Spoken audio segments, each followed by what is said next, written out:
ఒక పట్టణంలో ఒక స్త్రీ 12 సంవత్సరాలుగా రక్తస్రావ వ్యాధితో బాధపడుతోంది. రోజురోజుకీ ఆమె పరిస్థితి మరింత దారుణంగా మారింది. ఆమె చాలా బాధపడింది.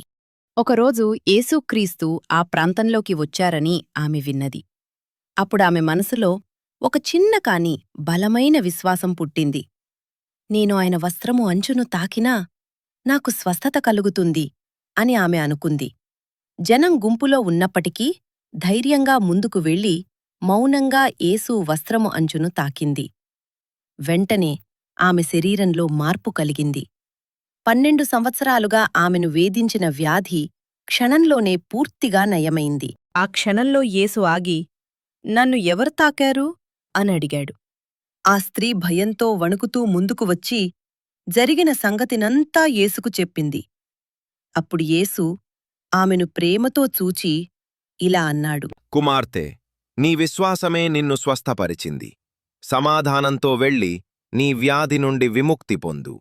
ఆమె హృదయం ఆనందంతో నిండిపోయింది. ఆమె శరీరమే కాదు, ఆమె ఆత్మ కూడా స్వస్థత పొందింది. Praise the Lord. ఆమేన్.